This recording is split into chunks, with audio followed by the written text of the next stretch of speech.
So first off, congratulations on your new role. How has it been being here, getting settled? It's been a great day. It's been exciting.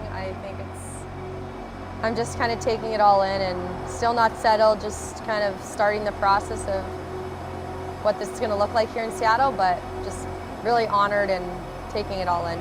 And how will this be different than your last coaching job in Coachella Valley? How does, being on a bigger stage in the NHL, what makes that different for you? I think the expectation rises and the level is obviously it's bigger, and these are NHL players, so our process, not really going to change from what we were doing, but just approaching every day with the expectation that this is a National Hockey League and these guys want to win. We want to build something special here, and as a coach, we've got to be in a position to rise up to that. And I wanted this challenge. I've been working at this for years now, and I'm excited to bring what we kind of started, the momentum in Coachella, but to bring it now to Seattle and to do it at the National Hockey League level is exciting.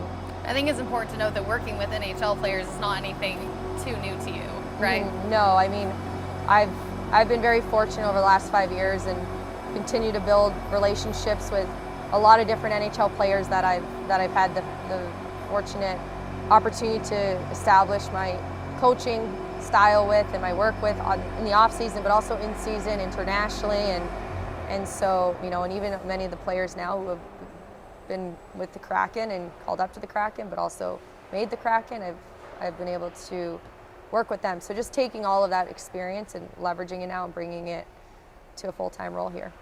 And I know you said earlier during the press conference that you're focused in on the work, but you are making history in this new role as a woman in the sport of hockey. What does that mean to you personally?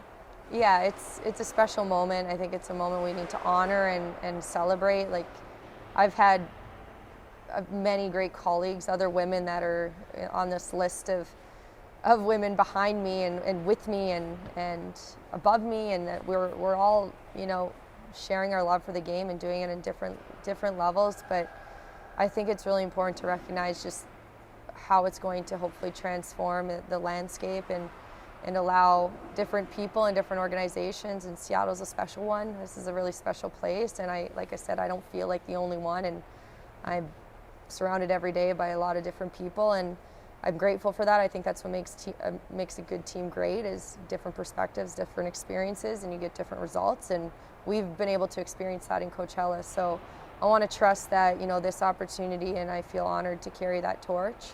I feel honored to represent others that have the same goal and beyond just hockey itself. And I also love the fact, and it brings meaning to the work when I know there's a potential trickle-down effect that a young girl or a young boy now could potentially see something different that they may never saw before, and that the door may be held open for another behind me. And that's an incredible feeling. It's empowering, and I just want to keep doing what I'm doing, and like I said, focus on the work, but there's a lot of drive behind it because of it. I asked you this earlier in the press conference, but obviously, we have a big fan base of Kraken fans here in Seattle, and a lot of them are kids and families and young girls that are there, for every game or watching at home. What is your message to those girls who may have never seen a female coach out there on the ice behind the bench? What's your message to them about if this is possible? There's so many things I wish I could say, but it's just believe in the dream that you have, regardless of what it looks like, whether it's prevalent, whether you can see it or not. I grew up with this belief that I could coach at the highest level. I didn't know what that picture could be, but I believed that I could potentially get here, and how and when. But that's my advice to young kids, is believe it even if you don't see it, because it is possible. And I hope that this has proved that it's possible, and I'm excited to be able to meet the young kids along the way and be an example for them to chase the dreams, however big or bold they are, to anyone, and whether they're in sport or not, or in hockey, but just to be a representation of that dream. Do you think that people, actually seeing a woman out there, that can lead to more people being in your position someday? Yeah, absolutely. I think we've had success in Coachella Valley, and our team, was a special group over the last 2 years, and every coach, every player brought something different. And I was different, my assistant coaches were different, Dan's different, and that's no different than what we are here at the Kraken. And I just think that the recipes for success on any level always looks different.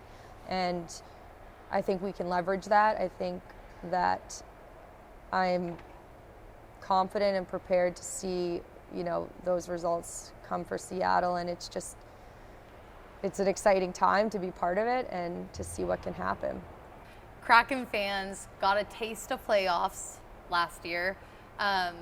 A lot of them want that back. Do you think there's hopes for another playoff run for the Kraken? Yeah, I think that if you look at the core of the group and the new additions, it's a special group. There's a lot of skill, there's a lot of depth, and I think that the team is going to be hungry to get back to that same spot and potentially achieve more. And like I said earlier, I think Dan is a great leader. He's established his winning culture, and we've experienced that. I've experienced that working alongside him. And so I think this group's going to be really hungry, eager to get to training camp and to get next season rolling. And with some new pieces put into that, I think the team's going to be extremely dynamic, and it's going to be a fun team to watch next year. And do you think your past experience with Dan, and I think you referenced working with some of the players before, do you think that helps you be a better coach for the Kraken, kind of already having those connections with certain people? Absolutely. I think leveraging those relationships and building off of those relationships, it's obviously you walk into a room and you know someone that's a feeling of comfort. So for me, there's a sense of comfort. I've been around the organization here in Seattle, specifically the Kraken group, for 2 years. So it's not like I'm a new face. I'll be maybe perhaps a new voice from a coaching standpoint, but I think there's good in that. I think that usually new and, like I said, different brings growth and a different approach. So I think just definitely building on the relationships of the younger guys, Ty Karche and Riker Evans and even Joey, and I've coached Grubauer before in Germany. And so just starting from there and looking to build from that. And then do you think there's space in the NHL for a woman to someday be a head coach of an NHL team? Anything's possible.